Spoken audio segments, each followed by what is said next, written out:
Today from Boat on Course, you'll learn the basics of anchoring your boat.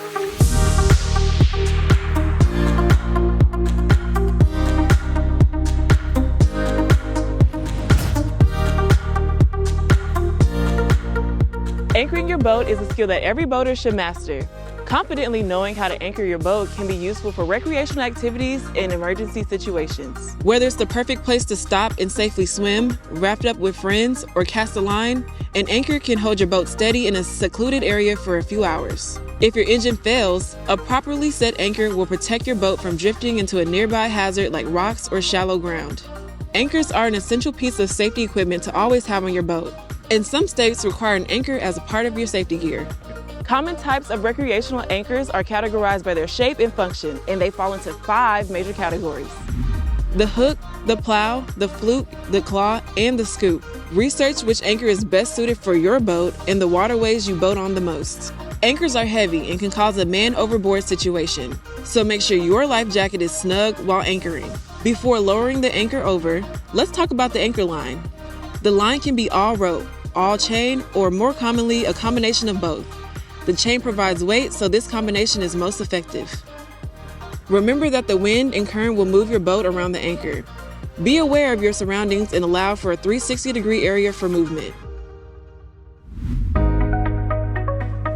Before lowering the anchor line, ensure that it is free of entanglements. Coil your line and keep it away from your feet.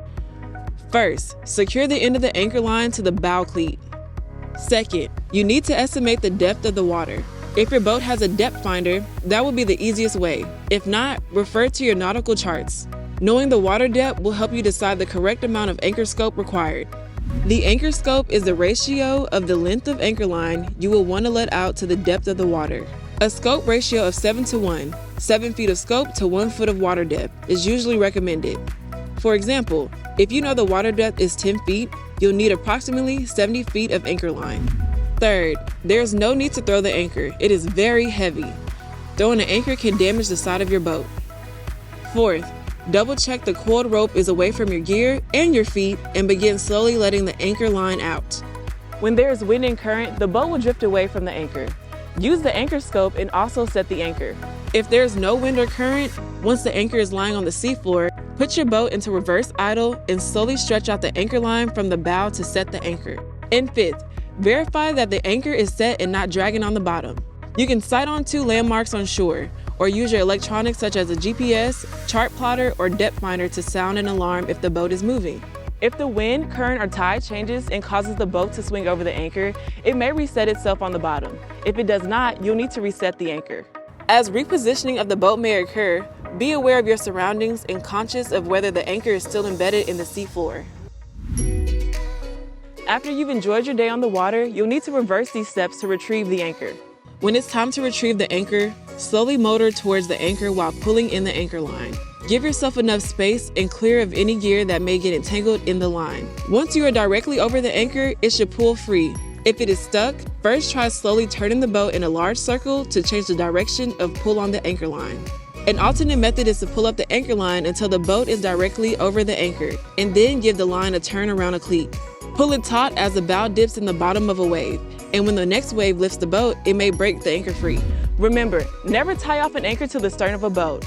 It's possible to pull the stern low enough to swamp the boat. Water may come over the stern and fill the boat, which results in a very dangerous situation.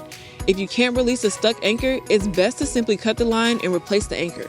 The seafloor may have rocks or other debris, and we may occasionally lose an anchor. Don't be embarrassed, it happens to everyone at some point. To recap on anchoring, remember these steps. Check that your life jacket is snug during anchoring. Never tie the anchor line to the stern of the boat. Determine the depth of the water. Let out the correct amount of anchor line based on the scope, which is 7:1. Stay alert to your surroundings and reset the anchor if you're drifting. It's worth saying one more time, never tie an anchor line to the stern of a boat. And remember, if you can't retrieve an anchor, it is safest to cut the line and buy another one. Now that you have the basics of anchoring, go cast a line, swim, or raft up for the day.